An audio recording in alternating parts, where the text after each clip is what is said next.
Yo, what's up guys? You got Postgame here with a different type of video. I'm just going to be talking in this video. I mean, I guess it's not that different from any of my other videos. But, yeah, before I actually get into this, you can obviously read the title and be talking about what I want from Pokemon Ultra Sun and Moon, whether that be from in-game or competitive. Just want to give my thoughts, and obviously you guys can leave them down below. Because I do get a lot of tweets at me and comments say, hey man, are you excited for Pokemon Ultra Sun and Moon? And I'm like, you're talking to me. I love Pokemon. I haven't stopped loving Pokemon since it came out and I was able to play the games. So I'm definitely excited about that. But before I get into that, I just want to say that my VGC Road to Rank thumbnails are done. So expect that to either launch either later this week or early next week, most likely. And that's where I'll be doing VGC on the Battle Spot ladder as I attempt a Worlds run this year. And going to like a PC on September 9th in Brooklyn and whatnot. As well as, I think my showcase and updated moveset thumbnails are almost done too. So expect some updated movesets and obviously showcases of certain mons, because now that we have tiers, I'll be able to show, like, let's say Araquanid and RU, or I'll probably start off with Araquanid to be honest, because it starts with an A, or like how Mimikyu functions now in the OU tier, or just specific things. And I want to update them because obviously when I made them before, they were done before tiers were made. So it was just all based on testing, yes, but also partially speculation and where they go. Now we have these tiers that aren't 100% done, but at least better than they were earlier on before we even had them. So anyway, Pokemon Ultra Sun and Moon, I'm definitely excited for a new game, as always. One thing I definitely want from Ultra Sun and Moon is if we do get the trials back, I would really like some sort of differentiation between the two. Like, a lot of them were just, oh, okay, find the rat, do this, find the ghost, battle this, find an item, fight Lurantis. So they were all pretty repetitive, and there's nothing wrong with repetitive, especially in the Pokemon world, because we've had 8 gym badges for the longest time. Obviously in Johto we had 16, kind of. But we had 8 gym badges for the longest time. And again, there's nothing wrong with that, going through them, doing little things. But I feel like trials, they should have been a little bit different. Like, just doing different things, I feel like. Mainly, I know the reason why they felt kind of rushed was because apparently they were added in towards the end of Sun and Moon, excuse me. And like, he had no one to help him work on it. So, like, originally we were supposed to have gyms, not trials. I think that was from Game Informer, excuse me, if I'm not mistaken. I saw something like that in an article or something like that. But that's fair. But I do hope that because they've had extra time with Ultra Sun and Moon, the trials will be different. Or, of course, we return to gyms. Another thing I know a lot of people were excited about. Personally, I didn't really care much, but the fact that... And I'll be talking about from a competitive level too. There's a few Pokemon I have here that I want to talk about and what I want, like move tutors and whatnot. But I know a lot of people are excited about Pokemon following you again. Personally, for me, I think that is pretty cool, but it's not something to get me overly hyped about. Like, oh, I could turn around and see my Nickrazma smiling at me as it's about to take over the world or do whatever, or take on Solgaleo and Lunala or shed apart its armor. I have no idea what it's going to do. Obviously, it's something with its armor, Prism armor, whatever.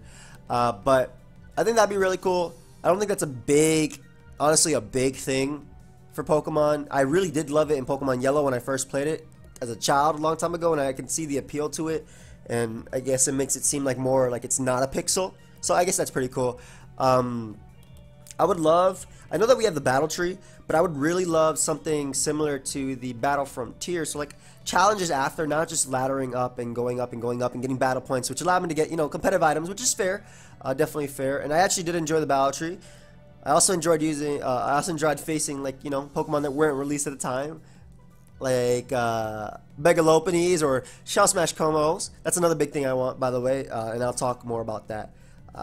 It's Pokemon to make things a little bit better, but I would love some sort of Battle Frontier. I really love that edition. I love the Battle Frontier. But I would also want it to actually count. Like, when you get the brain things, it's like an additional story after. So I feel like, and this is something I've always wanted for Pokemon, but more to do post-game, right? Because I feel like with Pokemon, after you beat the main game, even though Sun and Moon were arguably the longest games in Pokemon, you could argue that, to complete. I think it took me like 18 to 20 hours to complete, and that was, of course, with me commentating it live. I would still love more to do after story, like little game modes. I mean, we had to find the Ultra Beast, which is pretty cool, but ended right away. And though I'm assuming that the Ultra Beasts are going to have a bigger role in this game as well as Necrozma. I just felt like the game afterwards, it was, and with most Pokemon games, there isn't much to do after besides, you know, competitive battling, which is fine. Which is, again, fine. I love the competitive aspect of it, but I would love some sort of story mode. Another thing I would love is back in Black and White 2, I believe, we had challenge mode, which is pretty cool because it lets you make the game. It lets you make the game harder. But I would love that before I have to beat the game, right? Because the way I saw it in Black and White was I already beat the game. Why do you give me this this mode to unlock after I've just played through the entire game, just to do it again and make it harder? Yeah, that'd be really cool. But I would love that to experience that at the beginning, you know. Though Sun and Moon, some of the trials were a little bit harder. Like you had the Alomola healing up the Wishy-Washy, which was annoying. You had the I think it was Haunter using Hypnosis and hitting that all the time, or something like that. Lurantis's Solar Blade / Solar Beam. I think it was. I don't know if he used both, but Solar Blade was definitely at some points annoying. If you didn't have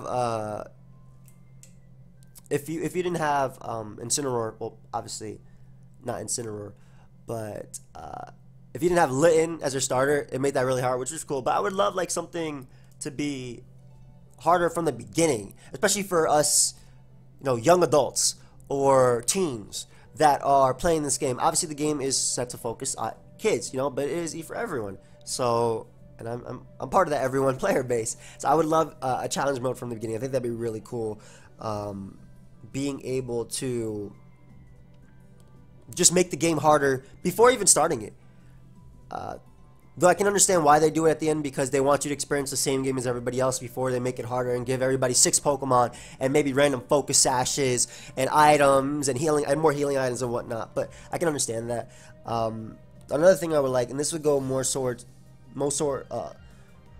towards, competitive, but I think that Pokemon specifically, and I know some people will disagree with this, especially people who are against PK Hex and whatnot, but I think a fix to that would be that if Pokemon made some sort of DLC, right? And this DLC would be like Pokemon Ultra Sun and Moon competitive DLC or VGC DLC.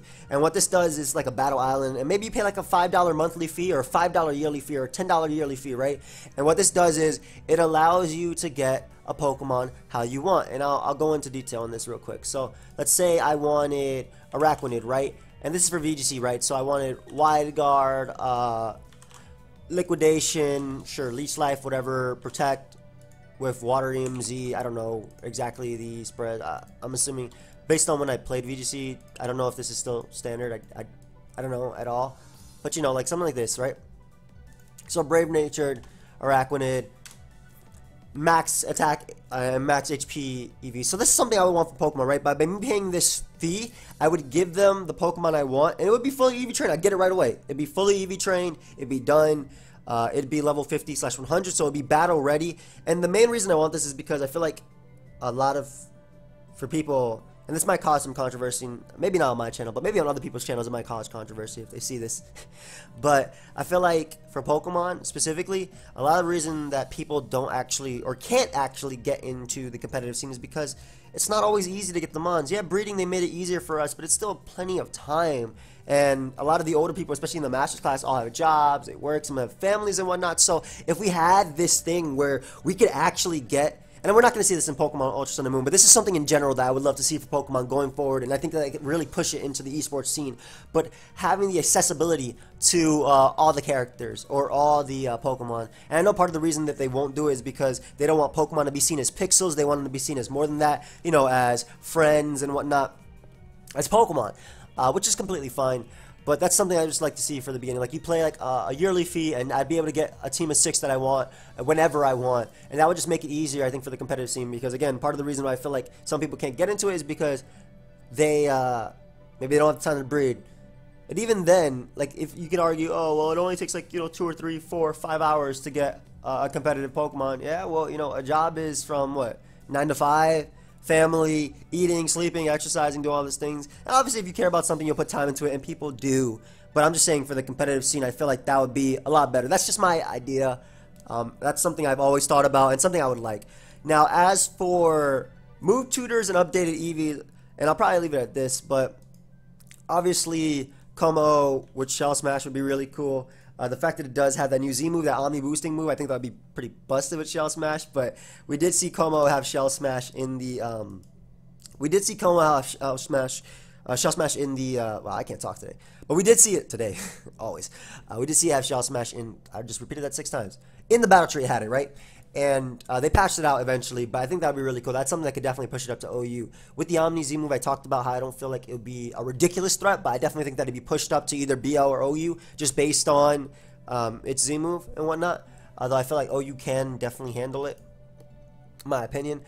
Beware was a Pokemon, like I have a few Pokemon here. I feel like if Beware had just give Beware Tapu Bulu speed or Breloom speed. So the speed to outspeed a giant threat in the metagame, right? Like Magearna or a non-bulky or a bulky move that's not running higher speed than Zygarde. I think that'd be so cool for Beware to just naturally be able to outspeed a defensive Landorus T, because Beware's really cool, especially with its ability Fluffy, being able to take the physical hits and whatnot, having base 125 attack. So I think making it faster, because we've actually seen this in the past, right? We've seen Scolipede get some buffs, we've seen Pelipper get buffs, we've seen Mantine get buffs, and you guys have seen how that's changed those Pokemon.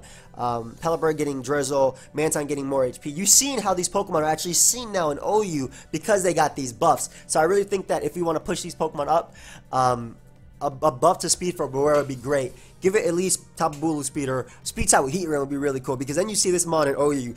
You'd see Heatran being scared of it. You'd see Bulu even switching out, and I could see like a Swordsdance set or a Bandit set with Facade as well for Will-O-Wisp Mew, Toxapex and whatnot. Choice Band would be really cool. Earthquake. And then also giving it, you know, Drain Punch would be really nice. Drain Punch would be really cool in this thing set, especially because it can be a really big support monster, something like this, or Turn, whatever. Or even Ice Punch you could put over Earthquake if you want. But like something like this, like give it Drain Punch in its moveset, give it higher speed, at least around Breloom's level I think would be good, or faster than Magearna at least. That's what I would like, a timid Magearna. Araquanid's another mon that I feel like we would see it a lot more in the OU tier if, let's say with a Jolly Nature, it outsped defensive Landers just naturally.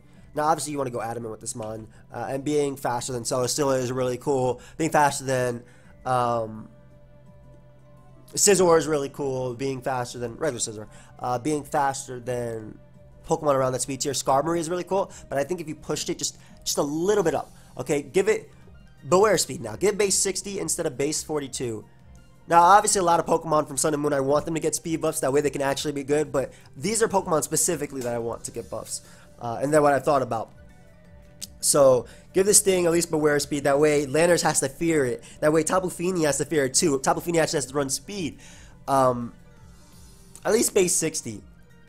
And I think that would really give something that Araquanid... Like, Araquanid actually has a place on certain rain teams. Obviously, with Mega Swampert being released and having the ability to hit everything with great coverage, definitely gives this mon competition. But Choice Band, Liquidation in the rain with Water Bubble is like 2KOing Toxapex. So, like, especially if this thing had just that little bit of speed. So give it a little bit of speed boost, man. Give it plus 18 speed. Take a little bit of Spadef out. That's fine.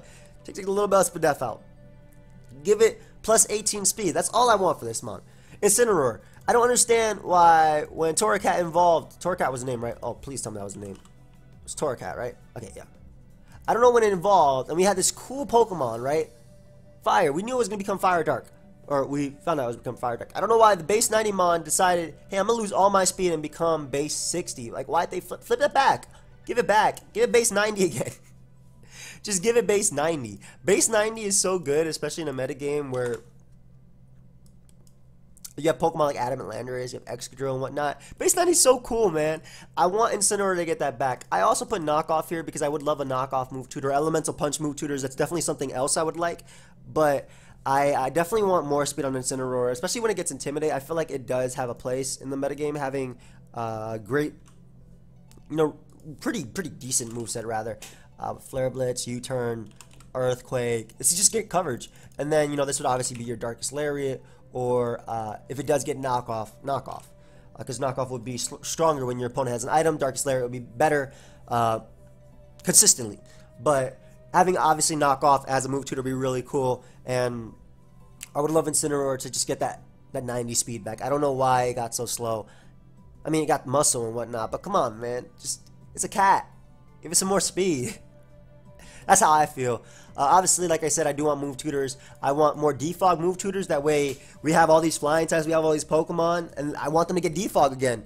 I don't want to have to get my Pokemon back from, what is it, Diamond and Pearl to Wi-Fi battle with them. That's a pain. Defog is move tutors big, elemental punches. Especially, I feel like even close combat. Though that'd be a broken move tutor, right? But I feel like close combat would be such a cool move tutor too. Especially for like Como and whatnot. And last but not least, Necrozma. This mon, obviously it's going to have a big role in Ultra Sun and Moon. Do we know that role? No. It's going to have something to do with Lunala and Solgaleo. It's going to have something to do with its Prism armor right here because they're all wearing it. We see a lot. We saw like that shiny, all light Necrozma form, whatever.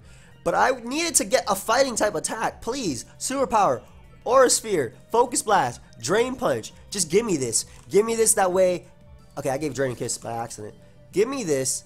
That way, when you have arms, bro, you can definitely use Aura Sphere. You're a Psychic type. And, like, I don't know if I want Aura Sphere as a move tutor specifically, because then I think that Gengar and Alakazam with it would actually be borderline broken.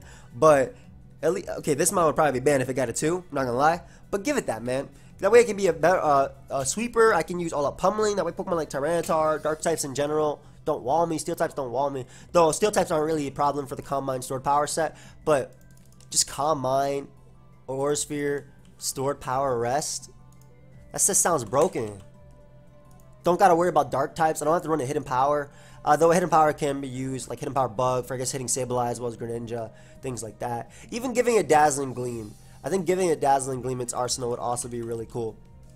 Because with this, I don't really care about Steel types at all, because Stored Power will hit them anyway, and if it's like Steel Dark, like Bisharp, Dazzling Gleam will hit it for a bit of damage. But that's what I want in Necrozma. Making it a little bit better, giving you the Dazzling Gleam or fighting type attack. Give it something like that, that way I can use it in OU and love using it in OU. But that's really what I want from Ultra Sun and Moon, or what I want in general from Pokemon. Obviously, you guys can leave your thoughts down below. I would love to see what you guys want, and I'll hit you guys up with Showdown Live later today. So, goodbye, friends.